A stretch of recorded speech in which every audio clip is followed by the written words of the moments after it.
So mga kapatid, maganda po yung sinasabi po sa atin ang salita ng Diyos. Basahin natin ang Mateo 24 sa ating mga Biblia.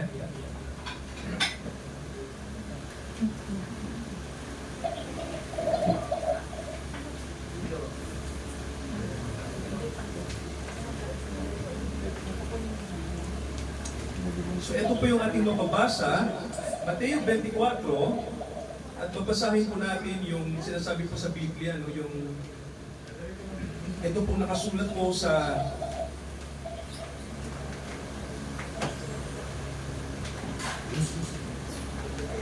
okay, dito po sa verse 20, in Mateo 24 mula verse 20 at sa mga susunod po. Ang sabi po rito, at magsipanalangin kayo na huwag mangyari ang pagtakas ninyo sa panahong tag-inaw o sa panahon man ng Sabat, sapagkat kung magagayoy, magkakaroon ng malaking kapighatian na ang gayoy hindi pa nangyayari mula nung magkaroon ng mundo hanggang ngayon at hindi na mangyayari kailanman. At malibang paikliin ang mga araw na yaon, ay walang makaliligtas na tao, datapwat dahil sa mga hilirang ay paiikliin ang mga araw na yaon. Okay po. Salamat po sa salita ng Panginoong Jesucristo na sinabi po sa atin. Muli po tayo manalangin. Dakilang Ama, sa pangako niyo po sa amin na sasamahan niyo kami sa paglalakbay namin sa mundo hanggang sa makarating kami sa kaharian ninyo. Dalangin namin, Ama, o dakilang Ama namin sa langit, na pagpapalain niyo ang mga kapatid, ang inyong mga anak na hinirang, ang mga tinawag niyo sa biyaya, na bagamat hindi kami karapat-dapat lahat na naririto ngayon, dahil sa dugo ng inyong anak na itinaga sa amin doon sa bundok ng Golgota, kami po ay nilinis at kami ay dinala sa kahabagan niyo, sa luklukan ng inyong awa. Kaya nandito kami, Ama, nagmamakaawa kami sa inyong luklukan ng awa. Nakahabagan niyo kaming patuloy at patuloy niyo kaming samahan. Ang tahanang ito, ang mga kapatid namin, ang mga nagdidiwang po ng kaarawan sa araw na ito, sa buwang ito. I-bless niyo po ang Tito Romy. Salamat kinasangkapan niyo ang buhay niya upang maging daluyan ng inyong kahabagan. Patuloy niyo po siyang gamitin, Ama. Gayon din po ang kanyang sambahayan, ang aming mga kapatid na minamahal. Ang aming mga kasama sa kaharian ninyo. Pagpalain niyo sila, dakilang Ama. Patuloy niyo silang gamitin na maging daluyan ng inyong habag, maging daluyan ng inyong biyaya. Ang mga kapatid namin na tinawag niyo, salamat din, Ama, dahil ang mga kapatid po ay patuloy po na nagmamalasakit sa inyo. Nagmamalasakit sa inyong salita.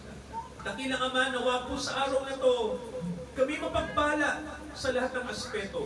At kami ay tumanggap ng mga biyaya na kailangan namin, na nagmumula sa langit.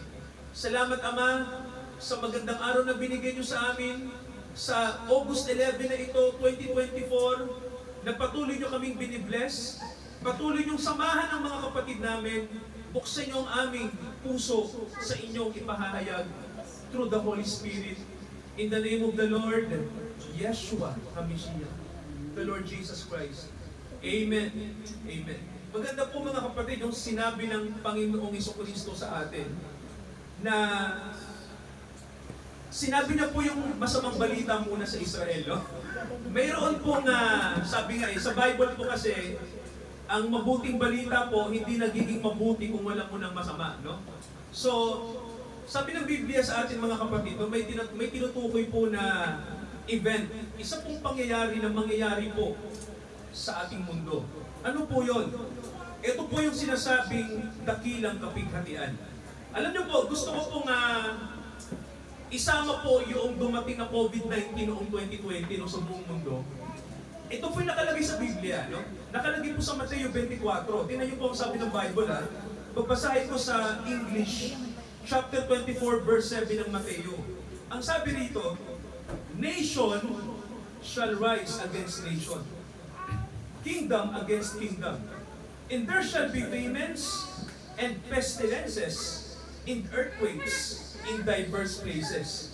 All these are the beginning of sorrows. So sabi po sa Tagalog, kung tatagalogin po natin, ang mga bansa ay maglalaban sa kapwa-bansa. Kaharian laban sa kapwa-kaharian. Magkakaroon ng tagutom, magkakaroon ng mga salot, sabi po, at magkakaroon ng mga paglindol sa iba't ibang lugar. Ito'y pasimula ng paghihirap ng mundo. So may sinasabi mga kapatid, no, paghihirap, no? Sabi rito, pasimula ng kahirapan. At itong nangyayari po sa mundo natin mga kapatid ay, ito yung sinasabi natin na beginning of sorrow. Alam niyo po sa Bible, ang simbolo po kapag nagsisimula na yung panahon ng tinatawag nating kahirapan, ang tawag po ng Bible dyan ay birth pains, no? Sabihin nyo nga po, birth pains. Yan, birth pains, it means mga kapatid, parang babaeng manganganak, di ba ganon? Na may ipanganganak siya. So may kahirapan ang mundo. Kaya po dumadaan ang kahirapan sa mundo kasi mga kapatid, may iluluwal, no? May gustong ipaluwal ang Diyos. At alam niyo po kung ano yon?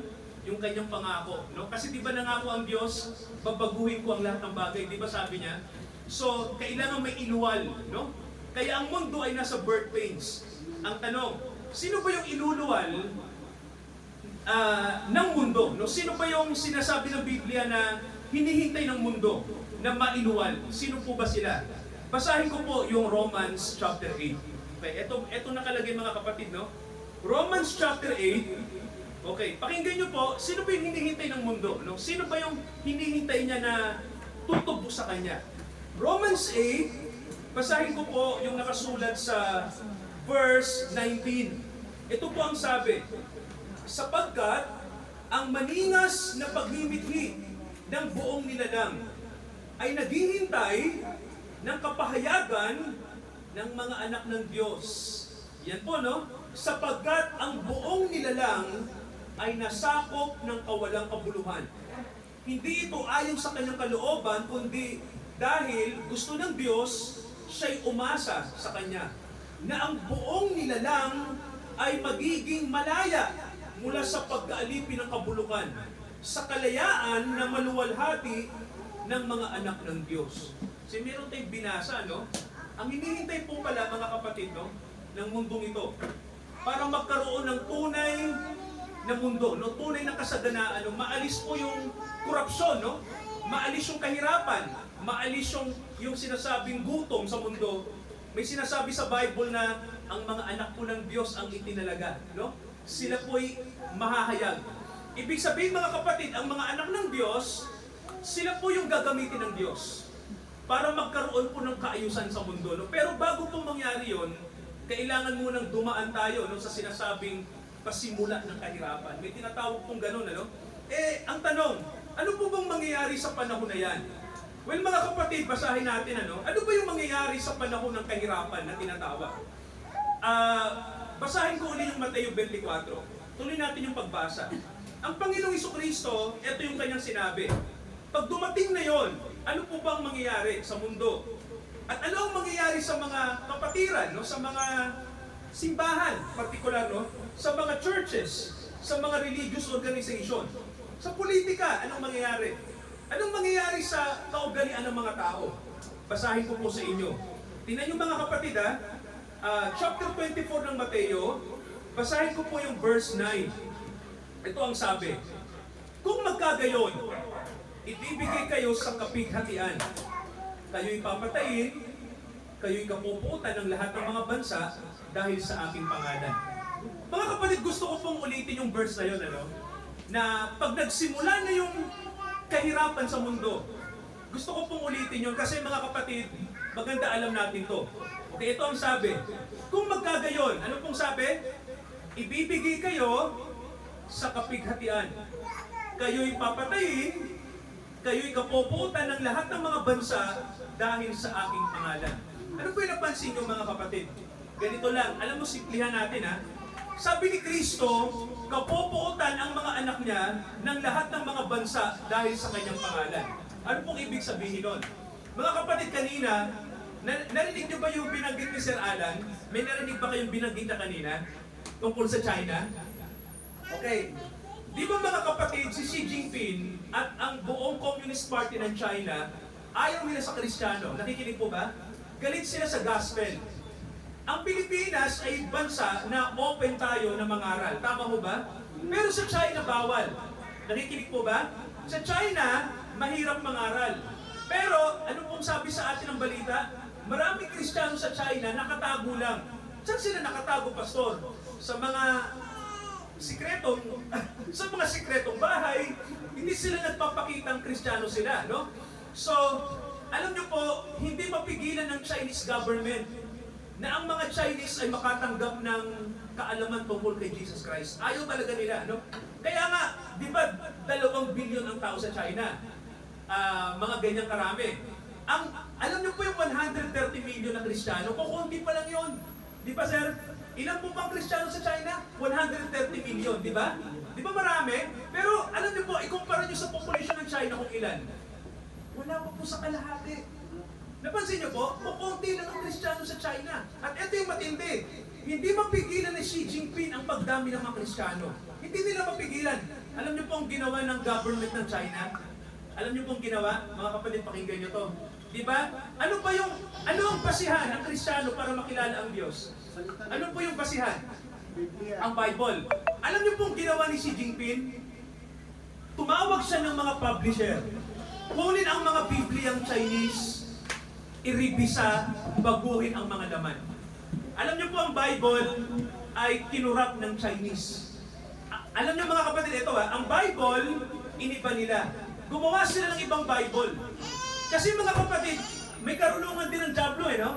Kasi alam ng Diablo na ang salita ng Diyos ang magbibigay ng linaw sa mga Chinese para makilala si Jesus. Kaya ang Bible po, iniba nila.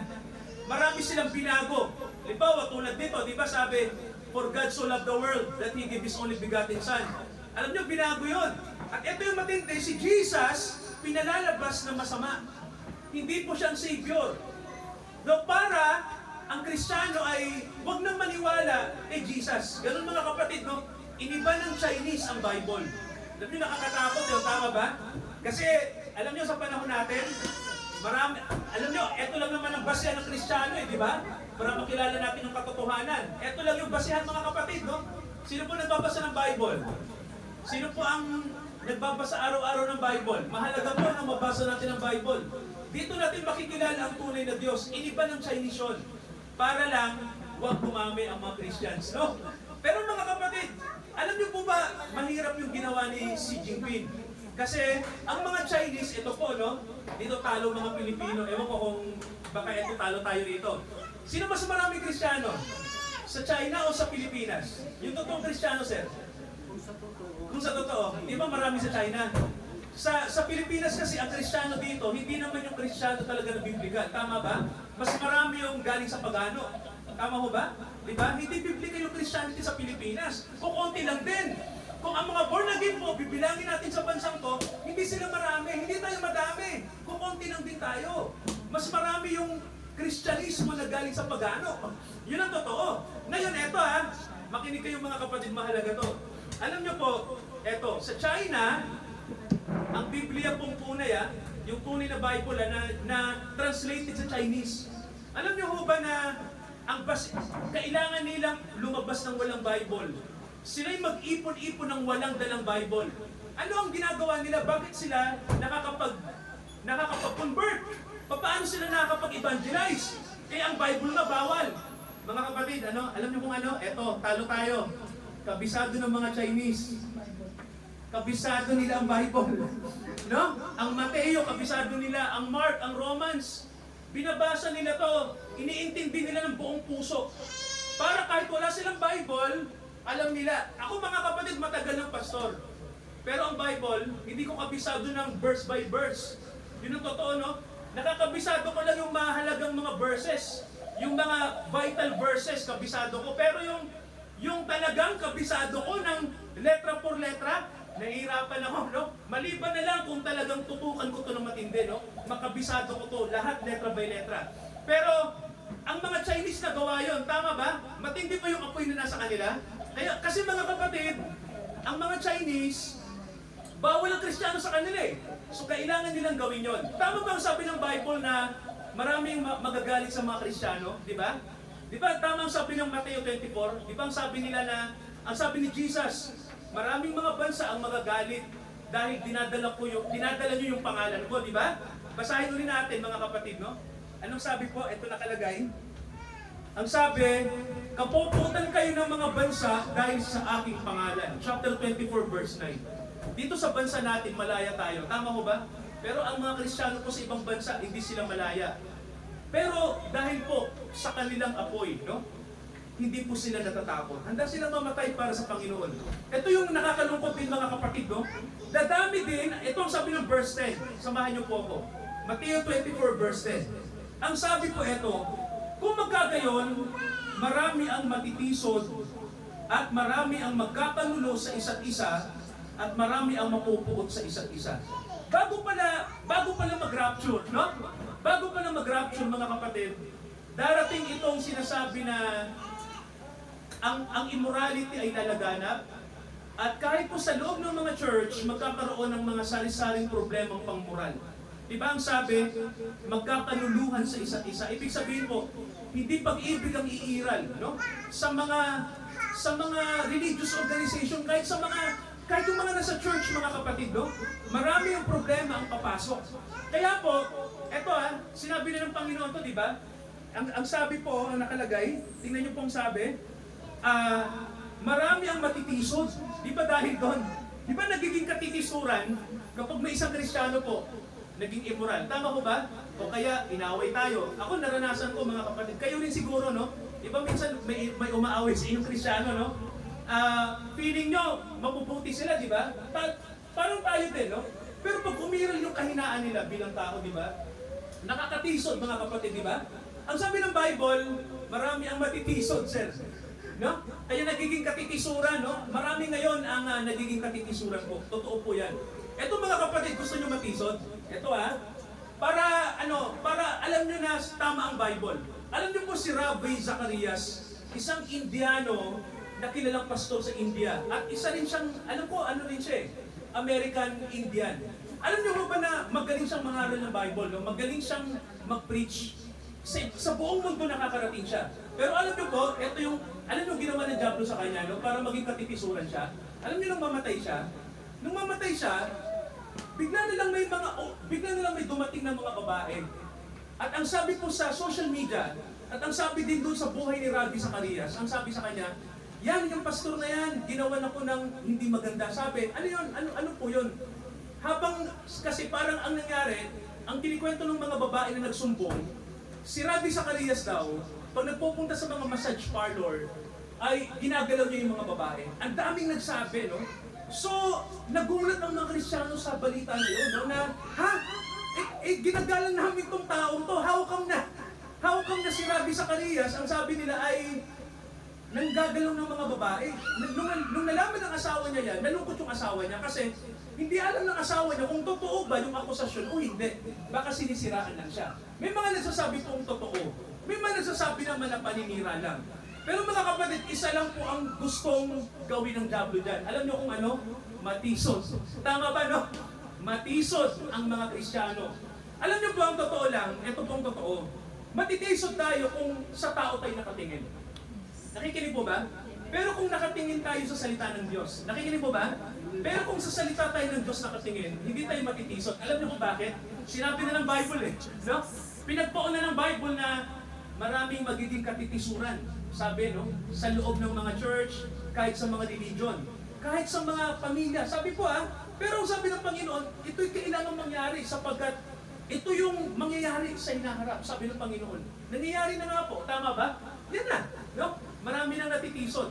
At marami po ang, imbis na magpatuloy sa Panginoon, bumabalik po sila sa pananampalataya. Sinabi din po ng Bible yon.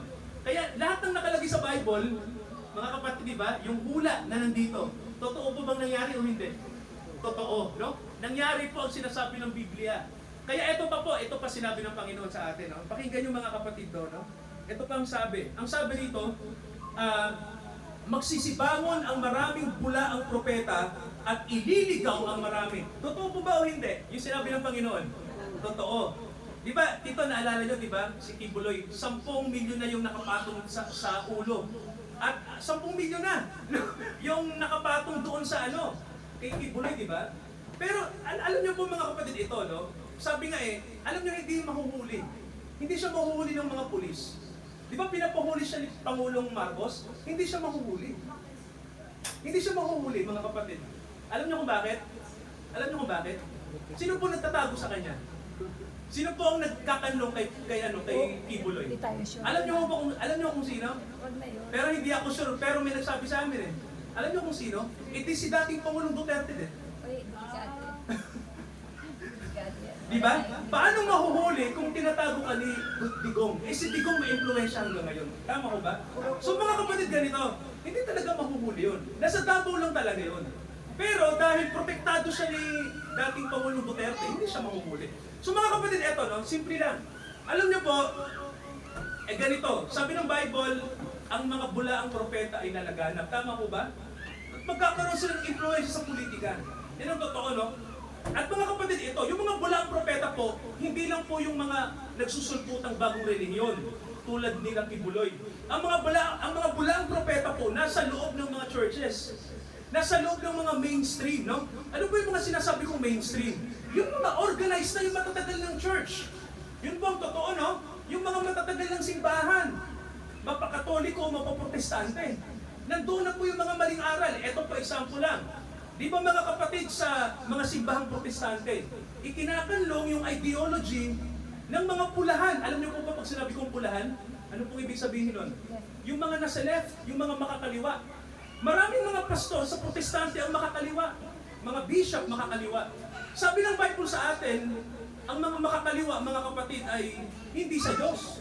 Alam niyo kung bakit? Di ba hindi sila naniniwala sa Diyos? Hindi sila naniniwala sa Diyos. Hindi sila naniniwala sa religion. Yun ang totoo. Isa pa po, marami ring church, mga kapatid, ito hindi itinuturo ang buong salita ng Diyos. Alam niyo po ano itinuturo? Puro mga psychological. Alam niyo ba si Ed Lapis kung bakit nasita? May nagtatanggol kay Ed Lapis at meron din hindi. Alam niyo ito mga kapatid bigyan ko kayo ng idea. Kasi ganito, pag tumingin ka sa biyaya, mga kapatid, ito maganda to. Si Ed Lapis, pag ang pinag-uusapan ay si Kristo, biyaya ng Diyos. Okay yun, no? Tama yung sinasabi ni Ed Lapis na si Kristo ang interpreter ng buong Bible. Yun ang sabi niya, no? Siya talaga ang katotohanan. Kaya lang mga kapatid ganito, ang problema din, kung hindi natin makikita yung mensahe ng kautusan ng Diyos, bakit ang Diyos sa panahon ni Moises pumapatay? Bakit siya agad pumapatay? Bakit siya agad nagpaparusa? So ang tingin nila, may mga tao po, ang tingin nila sa Diyos ng matandang tipan, masamang Diyos. Ang tingin nila, hindi mabuting Diyos yung Diyos noon. Nung panahon lang ni Jesus, naging mabuti na ang Diyos. Alam niyo kung mali yun. Ang Diyos po hindi nagbabago. Amen po ba? Mabuti po siya mula noon. Hindi po nagbabago ang Diyos, mabuti siya. Ang totoo po nun, kaya kung bakit magtataka tayo, bakit ang Diyos mahigpit? Sa konting tibok ng kasalanan, di ba ang tao, anong sabi ng Diyos? Huwag niyo kakanin yung bunga, di ba? Kumain lang, simple lang yun Sa iba nga, pag kumain ka ng bunga, tingin mo, simpleng kasalanan lang yun, di ba? Bakit ang Diyos ang sabi niya mamamatay kayo? Kasi mga kapatid, kahit simple yun, yung kasalanan na ginawa ng tao, malalim po yun. Naiintindihan niyo po? Hindi po yun mababaw na kasalanan. Malalim po yung pagkain. Ang ibig sabihin kasi ng pagkain, tumanggap ang tao. Di ba pag ikaw kumain, ano ibig sabihin ng kain, mga kapatid sa Bible? Anong simbolo ng pagkain? Tumanggap. Di ba? Pag kumakain ka, tinatanggap mo sa tiyan mo yung pagkain. Tama ho ba? So ang simbolo ng pagkain sa spiritual, parang ganito. Pag kayo nakikinig ng salita ng Diyos, ano yung kumakain sa atin? Pag nakikinig tayo ng Word of God, ano yung kumakain? Physical o yung kaluluwa? Yung kaluluwa, di ba? Kumakain yung ating soul ng salita ng Diyos. Amen po ba? So pag kumakain ka ng Word of God, eto ginagawa natin pagkain. Di ba si Kristo sabi niya, ito ang aking katawan. Pag sinabi niyang katawan, salita niya rin yun Di ba pinapakain niya sa atin? Spiritual yun Ibig sabihin, kainin niyo ang salita ng Diyos. Alam niyo sila Ebatadan kung bakit masama yung ginawa nila? Kasi mga kapatid ito, tumanggap sila ng aral. Di ba? Tumanggap sila ng doktrina, sir.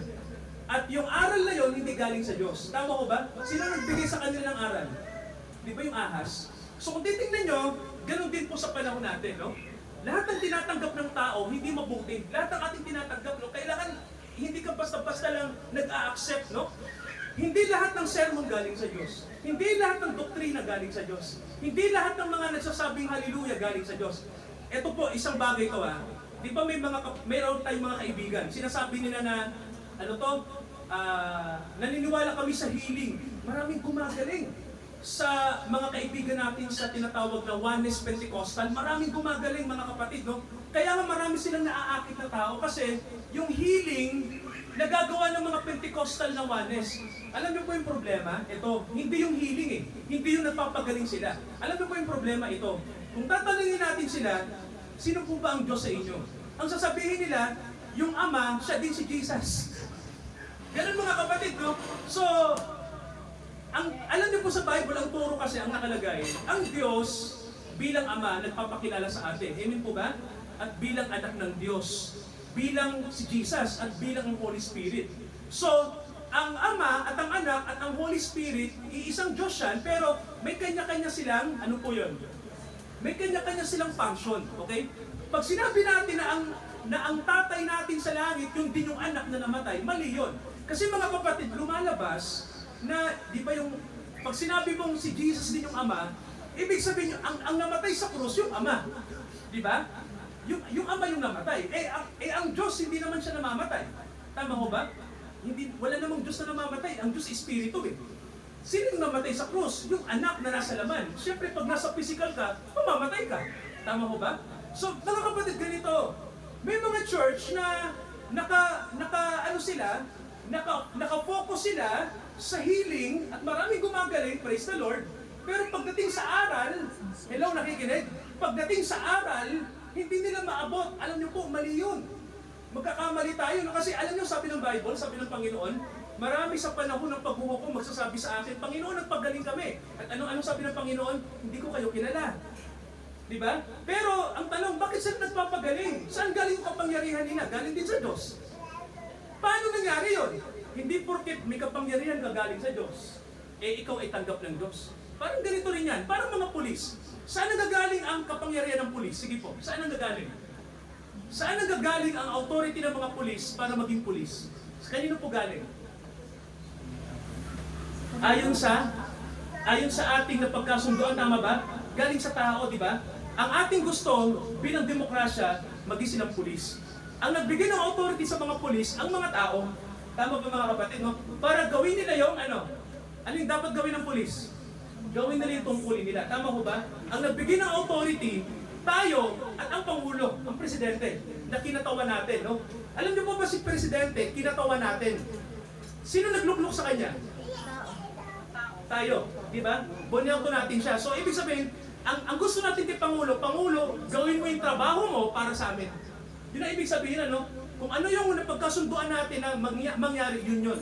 Alam niyo ba ito tanong ko ha, lahat ba ng pulis matino? Hindi po. No. Hindi. Di ba hindi? Alam niyo, tanong, bakit nila nagagawang manghuli? Bakit sila nakakapagpakulong?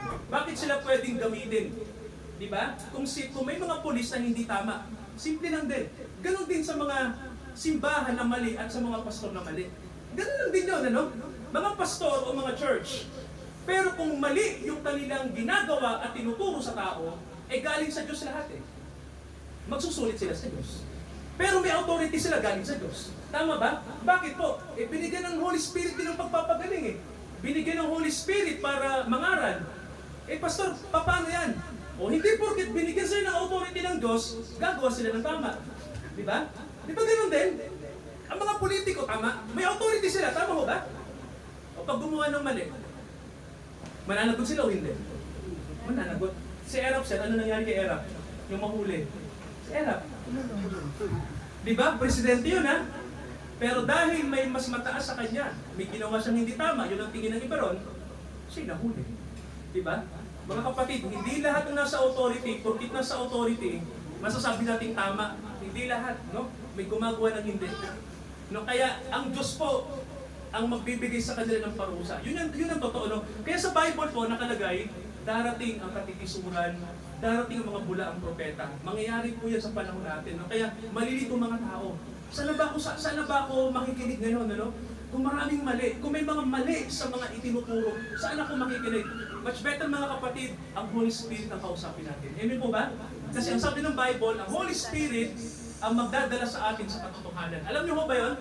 Sabihin na natin, ang Holy Spirit ang magdadala sa atin sa katotohanan. Sabihin natin, mga kapatid, okay, ang pastor instrumento lang, okay? Mali yung sasabihin ng ibang mga pastor na porkit sila'y apostol.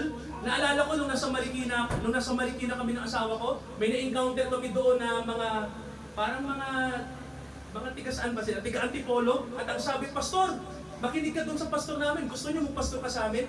Yung aming pastor ay propeta. Nagpapagaling ng mga may sakit. Mga inaalihan ng demonyo, pinagaling niya. At maraming pinagaling yung pastor. Gusto kong sabihin, kapatid, hindi pastor nyo, instrumento lang yung pastor nyo. Ang Diyos ang nagpapagaling. Di ba? Ang Diyos ang nagpapagaling.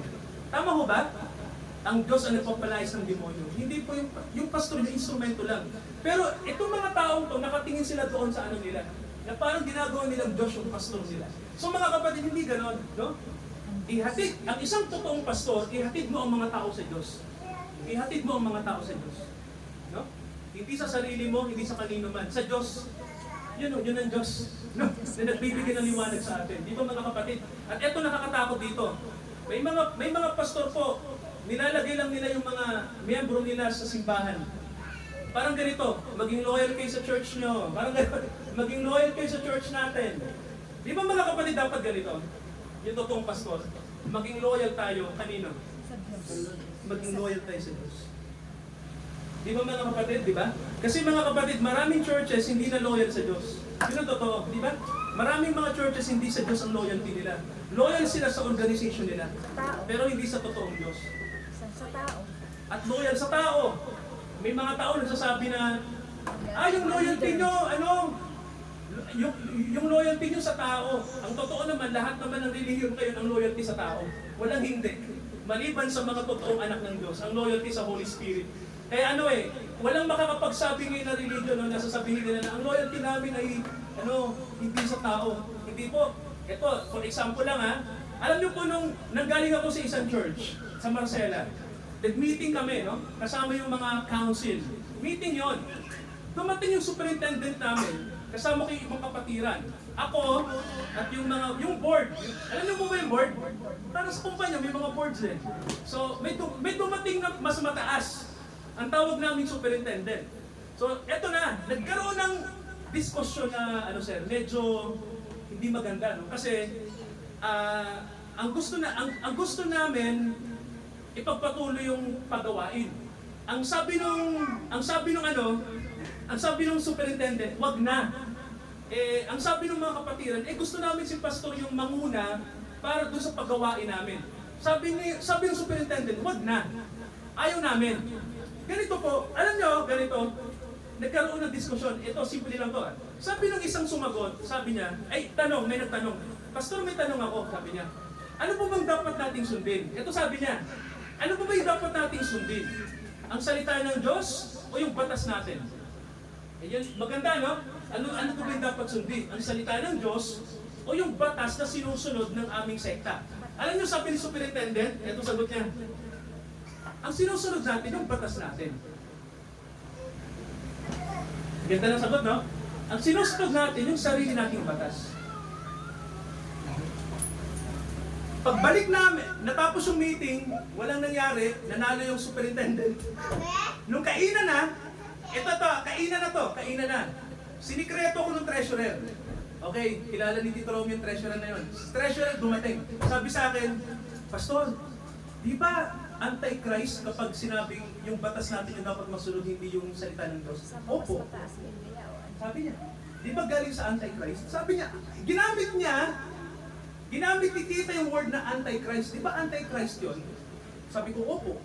Pero alam niyo nangyari sa huli, sir? Sinunod pa rin nila yun, yung superintendent. Yung pa rin yung nangyari, no? Ibig sabihin mga kapatid ganito, Sama sa taas ng Biblia o ano. alam niyo po sa panahon natin, gano'n ang nangyari, no? Yung batas ng tao yung nasusunod. Lalaganap na po yan, no? Sa loob at sa labas ng mga church, batas ng tao masusunod. Hindi na ang Diyos. Ang Diyos ay nasa na po. Hindi na siya pansinin. Kaya mga kapatid, sa araw na to, sa Sa birthday ni Tito, batiin natin muna si Tito. Happy birthday! Happy birthday po! Happy birthday, Tito Robby. At sa lahat ng mga kapatid natin na may occasion, alam niyo po, dinala natin tong topic na to kasi napapanahon ko, no? Na mangyayari po sa panahon natin, mga kapatid, no? Itong mga hinulaan. Sino humula nito? Sino nagsabi na mangyayari ang lahat ng ito, no? Lahat ng katitisuran. Ang Panginoong Jesucristo. Sinabi niya po yan. So, mga kapatid, sa araw na to, okay, mga kapatid, sa araw na to, tayo po tumayong lahat. Praise God, hallelujah. Ipurihin ng Diyos. At gusto ko mga kapatid, i-challenge kayo no, sa araw na to. Na sabihin natin yung sinabi ni Joshua, okay, manalangin tayo ng taimtim at sabihin natin na ako at ang aking sambahayan ay sa Diyos maglilingkod. Sabihin natin mga kapatid, sa panalangin na taimtim, no?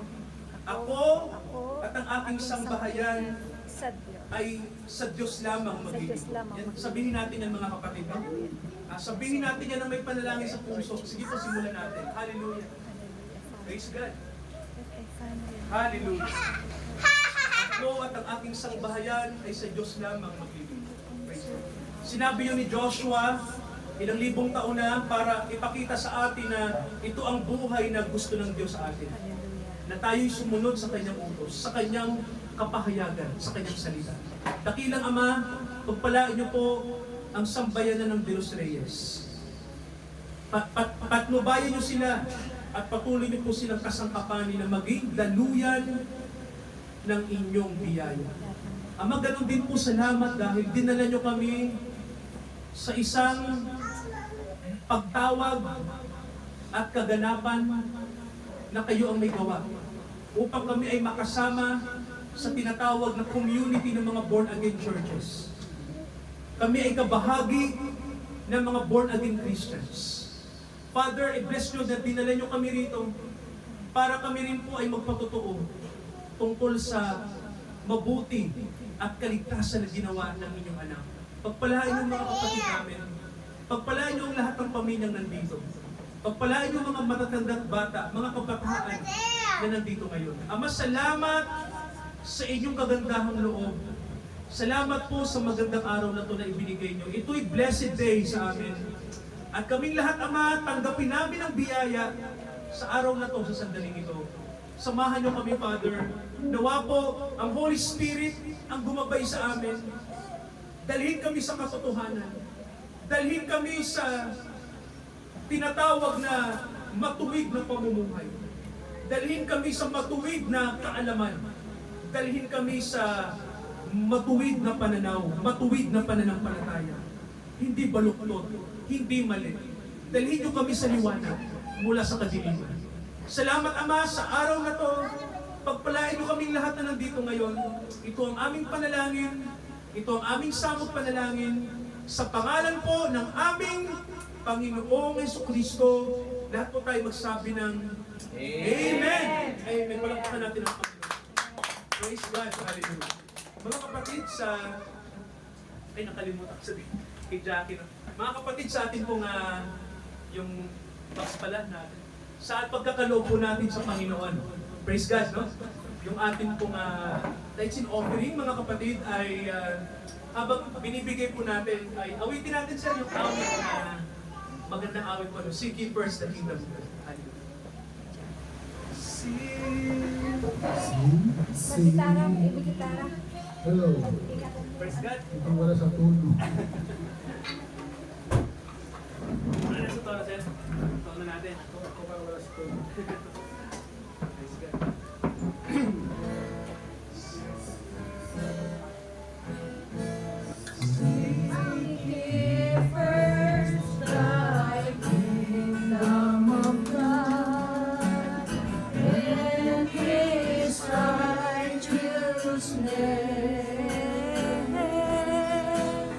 And all these things shall be added unto you.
mga kapatid. Tinatalaga namin, Ama, ang araw na ito, ang kaarawan ng Tito Roming, gamitin niyo po siyang patuloy sa inyong kahabagan.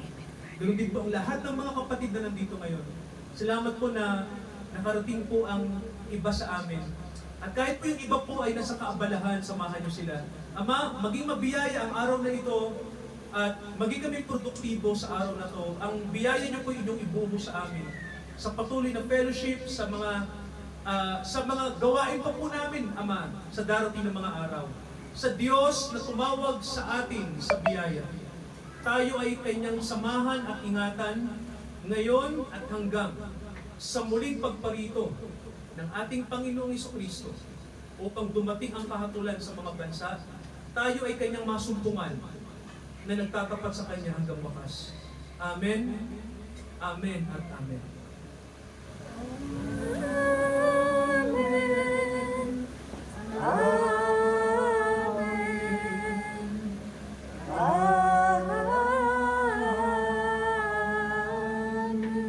Tinatawagan ko Tito Romy sa gitna po, mag-pray natin. Stand natin yung kamay natin sa taas.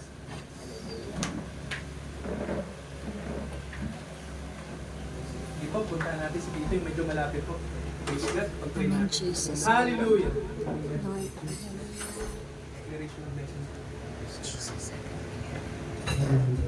Praise God. Father God, in the name of the Lord Jesus Christ Yes. and the Holy Spirit, Father God, i-bless niyo po ang aming matandang miyembro Hallelujah. na si Tito o Brother Romeo de los Santos. de los Reyes. Lord, de los Rias, amen. Yes, hallelujah. I-bless niyo po siya na humaba nawa ang kanyang pagtira dito sa mundo ito upang lalong lumaganap ang iyong banal na salita Yes, God. sa pamamagitan ng kanyang sambahayan. Yes, Father. Hallelujah. Hallelujah. Ang lahat ay i-bless niyo po, Ama.